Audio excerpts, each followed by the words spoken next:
Hello my friends and welcome back to the Dinosaur channel. This is your home on the internet for all things dinosaur and prehistoric. I'm your host Tall, and today we're going to be talking about the Crichtonsaurus. But before we jump into everything you need to know about the Crichtonsaurus, I want to remind you guys to turn on those notifications and subscribe to this channel so you don't miss a single video, because we're going to be covering every dinosaur from the Jurassic World and Jurassic Park franchise. As well, leave us a dinosaur-sized thumbs up and comment down below a dinosaur that you would like to see us cover in the future. And with that being said, let's jump into everything you need to know about this Crichtonsaurus.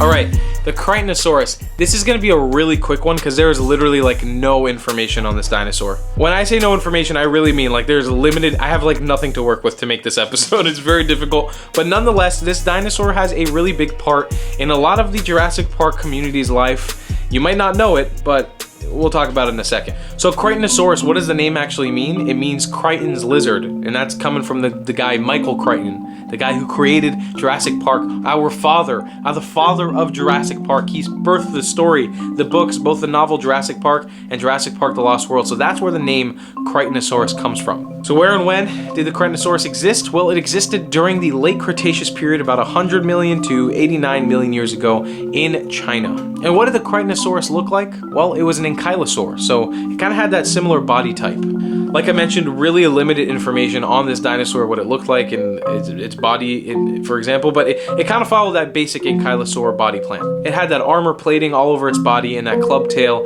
and it was a fairly small genus of ankylosaur. Only about 12 feet long, maybe 4 to 7 feet tall at the highest. So the fossils found of it so far have just been of a jaw, teeth, and a little bit of skull and pieces of the backbone and armor.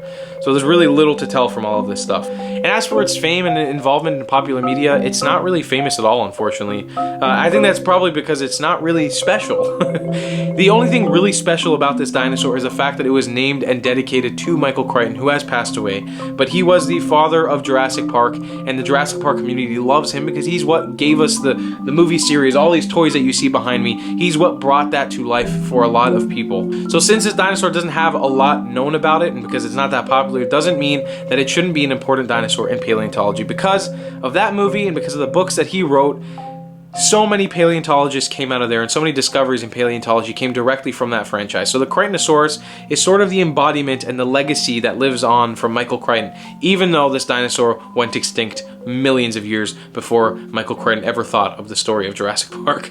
Other than that, the only involvement that I've been able to find of this dinosaur in any sort of popular media is really in Jurassic World Evolution, the new video game by Frontier Development. We actually have a Crichtonsaurus in there, and if I'm not wrong, I think that you're supposed to get it during the deluxe edition. If you buy the deluxe edition of the game, I have it, I've played with it. It's a pretty cool dinosaur. It's pretty chill. It's really just a basic ankylosaur. There's not really anything that special about it. Let's jump into the diet and behavior. We're gonna totally be guessing on this one, but once again, it probably lived the life of a basic general ankylosaur, similar to the Ankylosaurus, feeding on low-browsing plants, sort of that were growing on the low ground because it couldn't like climb or anything. It's kind of low to the ground most of the time.